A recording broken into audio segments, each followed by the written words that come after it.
Bonjour à tous, ici Astalis et on se retrouve dans cette troisième vidéo consacrée à la résolution des cubes à 8 axes. Le but de cette troisième vidéo, c'est de vous montrer comment résoudre facilement un DinoCube. Pour ça, on va procéder étage par étage, un peu comme sur un cube standard, en commençant par résoudre la face inférieure, puis ensuite on placera ces 4 arêtes verticales, et enfin on terminera la résolution par la face supérieure. Je dirais assez peu de choses des pièces du DinoCube, puisque ces pièces sont d'un seul type, des arêtes, des pièces à 2 couleurs comme celle-ci. Il y en a 12 au total sur le DinoCube, et vous voyez qu'elles se regroupent sur chaque face autour d'une découpe en X caractéristique. Même chose pour les couleurs, puisque le DinoCube reprend généralement le thème de couleur d'un cube standard. À un détail près, c'est que sur le DinoCube, on verra qu'on est capable d'inverser les couleurs de 2 faces opposées, et donc le DinoCube se caractérise non pas par un, mais par 2 états résolus possibles. J'y reviendrai en fin de résolution. De la même manière que pour le Scube dans la vidéo précédente, on va pouvoir résoudre le DinoCube avec un algorithme particulier qui est très simple puisque cet algorithme se compose de 4 rotations et en résumé on peut dire que cet algorithme c'est 2 mouvements vers le haut, 2 mouvements vers le bas. Donc je m'explique, on fait intervenir là aussi des rotations autour des coins supérieurs avant gauche et supérieurs avant droit, et si on commence par la gauche, donc vers le haut, en considérant qu'on fait monter cette arête, on a cette première rotation. Vers le haut, de l'autre côté, c'est la rotation symétrique. Puis vers le bas du côté gauche et vers le bas du côté droit. C'est l'algorithme de base et c'est le seul dont on aura besoin pour résoudre le DinoCube. Pour commencer la résolution du DinoCube, je vais d'abord résoudre une face entière du cube. Et par habitude, je vais commencer par la face blanche, puisque je considère que c'est la couleur la plus facile à repérer sur le cube. Ici, j'ai une arête qui est blanche et qui a une deuxième facette rouge. Donc si je décide par exemple de placer l'arête blanche qui est en face, étant donné que cette facette est rouge, il faudra que celle-ci soit blanche et orange. Donc l'arête orange est ici. Et par rotation intuitive, je vais la placer de l'autre côté de l'arête blanche et rouge. Je continue avec les autres arêtes. Donc on se souvient que les couleurs bleu, blanc, rouge se trouvent dans le sens contraire des aiguilles d'une montre sur le thème classique des cubes à 6 couleurs.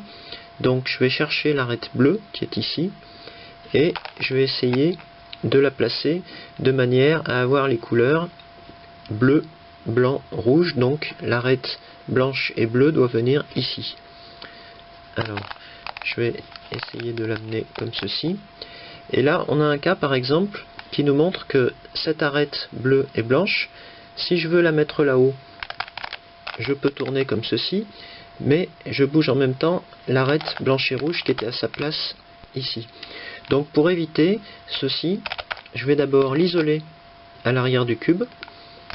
Je vais placer mon arête blanche et bleue ici à sa place. Et ensuite, je pourrai ramener mon arête blanche et rouge. Il ne me reste plus qu'à placer la dernière arête, qui est l'arête blanche et verte, en face de l'arête blanche et bleue. Et je vais la placer de la même manière, en isolant d'abord cette arête à l'arrière du cube. Je peux placer l'arête blanche et verte ici. Et enfin, je peux ramener les 2 autres arêtes blanches pour avoir une face blanche complète avec les couleurs qui correspondent au thème classique d'un cube à 6 couleurs. Et cette face blanche que je viens de résoudre, je la place ensuite en position inférieure pour continuer la résolution du DinoCube. Maintenant qu'on a résolu la face inférieure blanche, on va s'occuper des 4 arêtes dans la zone équatoriale du DinoCube, les 4 arêtes verticales du cube finalement. Alors on sait déjà de ces 4 arêtes qu'elles n'auront pas de facette blanche, puisque la couleur blanche est déjà sur la face inférieure, et qu'elles n'auront pas non plus de facette jaune, puisque la couleur jaune sera réservée à la face supérieure, à l'opposé de la face blanche, quand le DinoCube sera résolu. Donc ce qu'on va faire, c'est qu'on va chercher sur la face supérieure des arêtes qui n'ont ni facette blanche ni facette jaune. Ici j'ai une arête qui a une facette rouge et une facette bleue.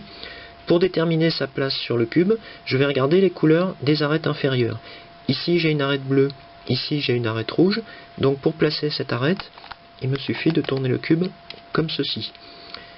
Je continue, ici j'ai une arête qui est rouge d'un côté, verte de l'autre, et ici j'ai une arête rouge et une arête verte. Donc je peux procéder en 2 temps.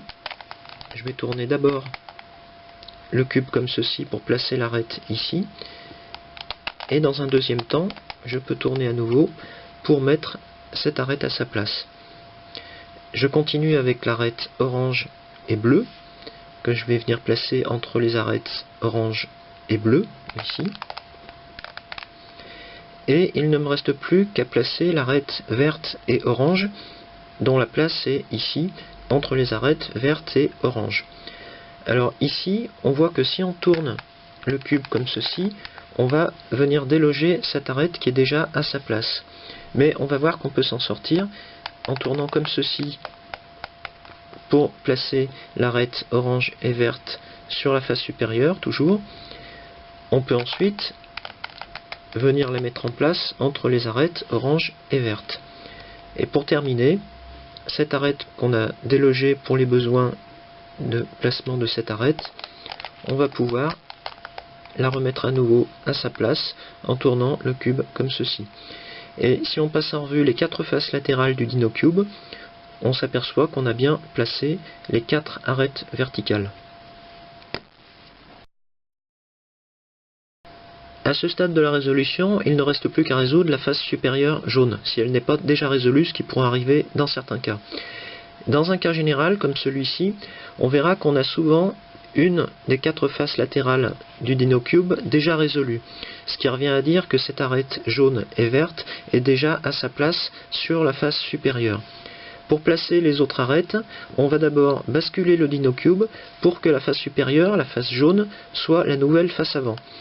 Et on va placer vers le bas l'arête qui est déjà à sa place. Pour permuter les 3 autres arêtes jaunes qui sont ici, on va utiliser l'algorithme que je vous ai montré tout à l'heure. Et cet algorithme permettra de permuter dans le sens des aiguilles d'une montre ces 3 arêtes. Si on regarde les couleurs, j'ai ici une arête qui est jaune et bleue, et il se trouve que la face bleue est ici. Donc en appliquant une fois l'algorithme, cette arête va se retrouver ici et résoudre la face bleue. Cette arête jaune et orange va se retrouver ici et va résoudre la face orange. Et cette arête-là, qui est rouge et jaune, va se retrouver ici et résoudre la face rouge. Donc finalement, résoudre le DinoCube. Donc j'applique l'algorithme. Gauche vers le haut. Droite vers le haut. Gauche vers le bas. Et droite vers le bas. Et on constate qu'on a bien résolu le DinoCube. Dans l'exemple précédent, je n'ai eu à appliquer qu'une seule fois l'algorithme pour résoudre le DinoCube. Ici, par exemple, j'ai cette arête orange et jaune qui est bien placée, et il me reste donc à permuter ces 3 arêtes pour résoudre le DinoCube. Ici, on voit que cette arête est bleue et jaune, et il se trouve que la face bleue est ici, et non pas en position supérieure. Donc si j'applique une première fois l'algorithme, elle va se retrouver ici. Et il faudra que je recommence une deuxième fois pour qu'elle arrive ici, et que le cube soit résolu. On peut prendre un petit raccourci dans ce cas-là, pour permuter les arêtes dans l'autre sens. Il s'agit exactement du même algorithme, mais on commence cette fois-ci par le côté droit. Donc, à droite vers le haut, à gauche vers le haut, à droite vers le bas, et à gauche vers le bas. Et on voit là aussi qu'on a résolu le DinoCube en effectuant qu'une seule fois un algorithme au lieu de 2. Ça permet d'aller un petit peu plus vite. Dans le cas comme celui-ci où aucune arête jaune n'est à sa place sur la face supérieure, il suffit d'appliquer une première fois l'algorithme que je vous ai montré pour placer une des 4 arêtes jaunes. Donc ici par exemple, j'ai l'arête jaune et rouge que je peux amener ici pour résoudre la face rouge. Donc je vais commencer à gauche en haut, à droite en haut, à gauche en bas, à droite en bas. Donc cette arête rouge et jaune est bien placée. C'est la seule des 4 arêtes jaunes à être bien placée. Donc je vais la placer vers le bas et je vais pouvoir reprendre cet algorithme selon le cas de figure que je vais trouver avec les 3 arêtes jaunes restantes. En début de vidéo, quand j'évoquais les couleurs du DinoCube, je vous ai dit que ce type de cube admettait non pas un mais 2 états résolus. Et je vais vous le montrer ici. Si on regarde les couleurs bleu, blanc et rouge, on s'aperçoit dans ce cas qu'on les rencontre dans le sens des aiguilles d'une montre, alors que d'habitude on les rencontre dans le sens contraire si on respecte le schéma de couleur d'un cube standard. Et pourtant ça ne nous empêche pas d'avoir l'opposition entre face blanche et face jaune, face rouge et face orange, et face bleue et face verte. C'est donc bien un deuxième état possible du cube résolu, et je vais revenir en début de résolution pour vous montrer comment l'obtenir. Ici, je me retrouve dans la situation où je viens de placer l'une en face de l'autre l'arête blanche et rouge et l'arête blanche et orange, puisque orange et rouge sont deux couleurs normalement opposées sur le DinoCube.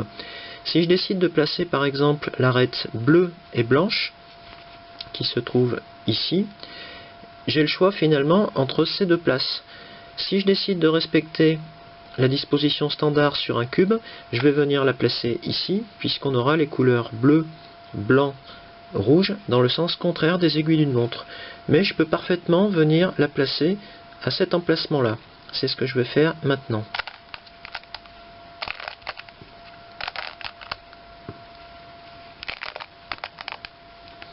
Il me reste à placer l'arête blanche et verte.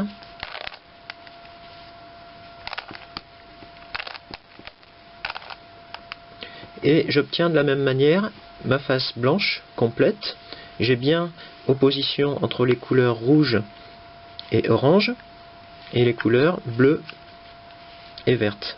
Mais dans ce cas de figure, je vois que je rencontre les couleurs bleu, blanc et rouge dans le sens des aiguilles d'une montre. Mais en continuant à partir de cette configuration, on pourra résoudre exactement de la même manière le DinoCube. Maintenant que vous savez résoudre le DinoCube, je vous propose de passer à un autre type de cube à 8 axes, le RexCube. Il sera l'objet de la vidéo suivante où je vous retrouve tout de suite.